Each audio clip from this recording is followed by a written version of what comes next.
नमस्कार, आप देख रहे हैं न्यूज़ पीआर और मैं हूं आपके साथ रुचिका राज। इस वक्त की बड़ी खबर सामने आ रही है।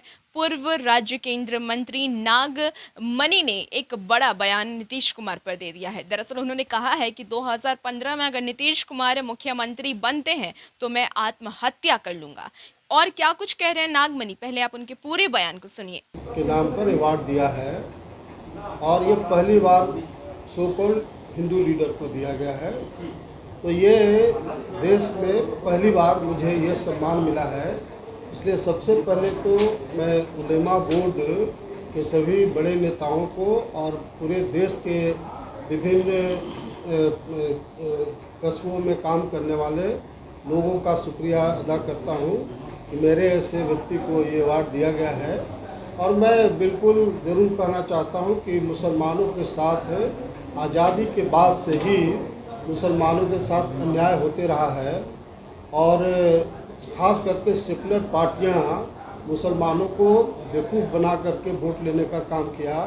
बीजेपी तो आमने सामने का दुश्मन है, लेकिन कांग्रेस और आरजेडी और जेडीयू नीतीश कुमार टाइप के लोग मुसलमान का वोट ले करके और कहीं मुसलमानों के हित में इन्होंने काम नहीं किया। तो एक तो ये था। दूसरा, हमने आपको याद होगा कि 15 मार्च को प्रेस कॉन्फ्रेंस करके हमने कहा था कि जिस दिन उपेंद्र कुशवाहा जेडीयू में गए थे उसी दिन मैंने मौर्या होटल में प्रेस कॉन्फ्रेंस किया था और कहा था कि पूरे बिहार में उपेंद्र कुशवाहा ने समाज को बेच करके नीतीश कुमार के हाथ समर्पण कर दिया। इसलिए पटना गांधी मैदान में कोयरी महाशक्ति प्रदर्शन हम करेंगे नवंबर महीना में और उसके लिए 5 सितंबर से रथ शहीद जगदेव रथ निकलेगा जो बिहार के सभी विधानसभा क्षेत्र का में जा कर के मीटिंग करेंगे और नवंबर महीने में ही एक नई पार्टी सभी कास्ट क्रिट को लेकर के हम बनाएंगे। लेकिन मुझे काफ़ी धक्का लगा इस बात का कि जब कमिश्नर के यहाँ गांधी मैदान बुक कराने के लिए मैंने मनोज कुशवाहा जी को भेजा तो वो बताया गया कि मुख्यमंत्री जी का स्पष्ट आदेश है कि बुक नहीं करना है ड्यू टू कोरोना, जबकि कोरोना आज की तारीख में कुछ नहीं है। ये तो इन लोग का चाल है, इस बात का प्लानिंग है कि विपक्ष की आम जनता हमारा शिक्षा स्वास्थ्य और जो विभिन्न तरह का भ्रष्टाचार है उसको उजागर होने के लिए एक जगह नहीं जुटे। पॉलिटिकल पार्टी जो विपक्ष का है वो गांधी मैदान और बड़े बड़े हॉल में मीटिंग नहीं करे, लेकिन इनका काम तो चल रहा है।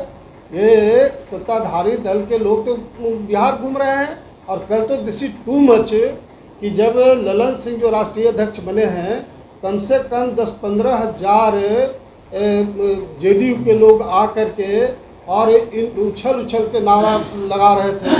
तो आप बताइए कि जहाँ 10-15 हज़ार लोग एक जगह नज़दीक होकर के नारा लगा रहे हैं उसमें कोरोना नहीं फैलेगा। लेकिन हम लोग का जो विपक्ष का जो डिमांड है तो वो गांधी मैदान बुक नहीं करेंगे।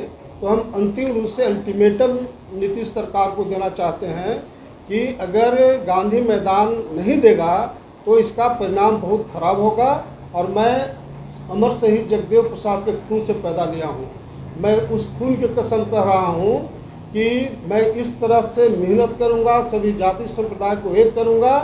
और मैं उसी में घोषणा करना चाहता हूँ कि 2025 में अगर नीतीश कुमार बिहार के मुख्यमंत्री बनेंगे तो मैं उसी दिन आत्मदाह करूँगा। तो जैसा कि आपने सुना कि नागमणि ने साफ तौर से कहा है कि मैं अपनी एक पार्टी बनाने की कोशिश कर रहा हूं और इसके लिए मैंने उपेंद्र कुशवाहा जी को कहा था कि मुझे गांधी मैदान चाहिए और उसके बाद उन्होंने साफ तौर से इनकार कर दिया कि नहीं मिलेगा। नवंबर की बात कही है उन्होंने और कहा है कि नवंबर के लिए मैंने कहा था। तो उनका कहना है कि कोरोना के प्रोटोकॉल्स का ध्यान में रखते हुए हम लोग इसलिए मना कर रहे हैं कि कोरोना है और इस वक्त भीड़ भाड़ नहीं लगाई जानी चाहिए। लेकिन कल जिस तरीके से ललन सिंह पटना आए और जैसा भीड़ देखने को मिला पटना में, उस पर भी उन्होंने सवाल उठाया है कि उस वक्त कहाँ गया कोरोना जब 15,000 के कार्यकर्ता उनके स्वागत में खड़े थे। और एक दिन के लिए अगर मैं मांग रहा हूं कि मुझे गांधी मैदान चाहिए, तो ये लोग कह रहे हैं कि कोरोना है और कोरोना के प्रोटोकॉल्स के खिलाफ हम नहीं जा सकते। इसको लेकर के उन्होंने एक बार फिर से सरकार पे सवाल खड़े किए हैं और कहा है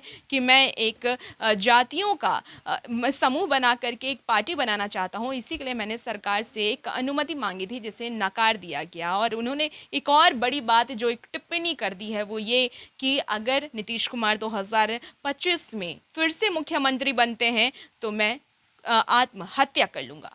और भी ऐसी तमाम खबरों के लिए हमारे साथ बने रहिए और देखते रहिए न्यूज़ पीआर। नमस्कार।